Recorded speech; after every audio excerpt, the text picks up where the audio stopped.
What's up everybody, Brad here. In this video, I'll be reviewing the SVS SB-1000 subwoofer. Just how much bass can this small subwoofer offer, and is it good for gaming? Let's find out.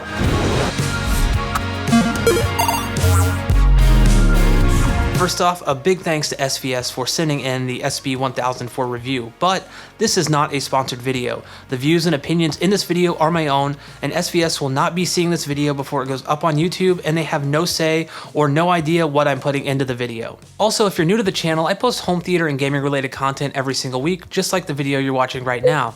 Consider subscribing if you haven't already, and clicking that bell notification so you'll never miss out when I upload a new video. Also, I have some Amazon affiliate links in the description below, which I get a small commission from when you click on one and buy anything. This helps support the channel and doesn't cost you a dime. Now let's get into the review. In terms of tech specs, this sub is definitely no slouch. This is a sealed subwoofer with a front-firing 12-inch high excursion driver, a 300 watts RMS Class D sledge amplifier, and a frequency response of 24 to 260 Hz. On the front, we have an on-off LED, and around the back, we have volume, phase, and crossover dial controls, an auto standby/on flip switch, a 12-volt trigger, and stereo RCA ins and outs, along with high-level speaker inputs. All of this comes in a sealed enclosure that's 13.5 inches high, 13 inches in width, and 14.6 inches deep with the grill on. It weighs in at about 27 pounds. As far as build quality goes, according to the SVS website, the SB-1000 features rigid and strong cabinet construction, and that's definitely true here. Even though the sub weighs only 27 pounds, this feels like a well thought out and premium subwoofer, probably because it is. It does come with a cloth grill, and much like the Prime Wireless speakers I reviewed a couple weeks ago, are framed in hard plastic along with wood on the inside for more structural support. The pegs are made out of hard plastic and sit in the cups pretty tightly and won't be going anywhere once it's on. It is kind of a hassle getting the grill off because it sits so tightly and snugly against the body, which made me wish the grill was magnetic instead of using the standard pin cup system. Now the finish on the SB-1000 that was sent to me is premium black ash, and this is great for me because it doesn't really show fingerprints or dust and keeps my OCD in check. SVS does offer other finishes, including piano gloss black and piano gloss white, though you'll pay $100 more for those than the premium black ash version. Setting this up and connecting it is as straightforward as every other subwoofer. Connect your sub cable to the LFE input and turn the low pass filter crossover dial to LFE. Set your crossover in your receiver and adjust the volume knob on the sub, and that's pretty much it.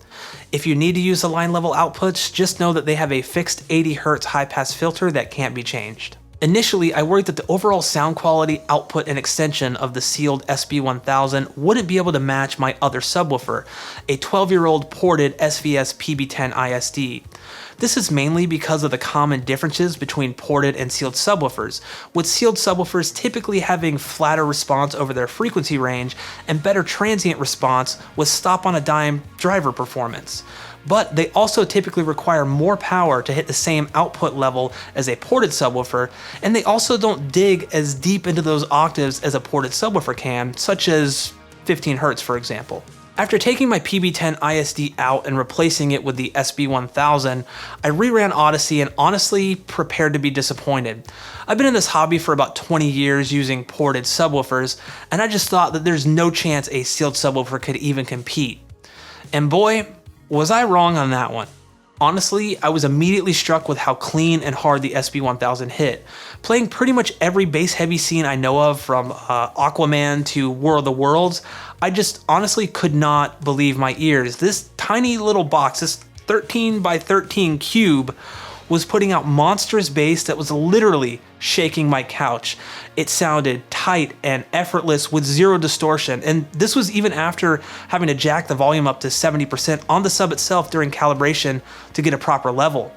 Music sounded equally as good, with bass that can literally punch you in the chest when the kick drum comes in. This was definitely the case when watching the Metallica live concert / movie mashup Through the Never. Playing games with the SB-1000 hooked up was equally as impressive. Booting up Death Stranding, which has a lot of bass-heavy moments in cutscenes and when turning in orders and coming across BTs, I was just constantly impressed and constantly smiling from how great the SB-1000 sounded here.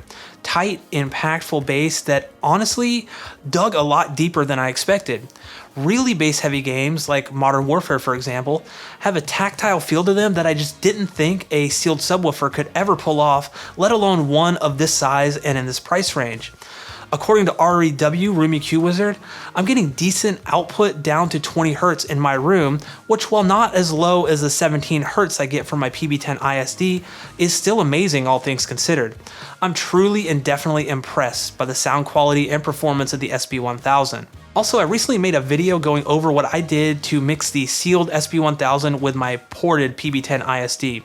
If you're interested, I'll leave a link in the card above if you want to check it out. So is the SB-1000 worth your money? Well, honestly, it totally depends on your situation. If you have a budget of around $500 and want a subwoofer with a small footprint that has tons of output and sounds way bigger than it actually is, then in my opinion, the SB-1000 is your best bang for buck subwoofer at $500. Because of the small footprint, you can literally place it anywhere in your listening area and it won't stick out. However, if size and space aren't a concern and you want more low frequency extension and want to stay around that $500 mark, then I definitely recommend checking out the PB-1000, which is essentially a upgraded, newer version of my PB10 ISD. Both subwoofers will work great in a home theater. They sound excellent with music, movies, and video games. And honestly, I've been a huge SVS fan for many, many years, and they still make quality subwoofers that outperform a lot of their competition in a given price range. The SVS SB-1000, in my opinion, is an amazing value. If you enjoyed this review and found it helpful, please give it a big thumbs up. It lets me know that you appreciate this type of content. Thank you everyone for watching, and I'll see you in the next one where I'm sitting at Circle K with my friend and then a future version of ourselves shows up in a phone booth.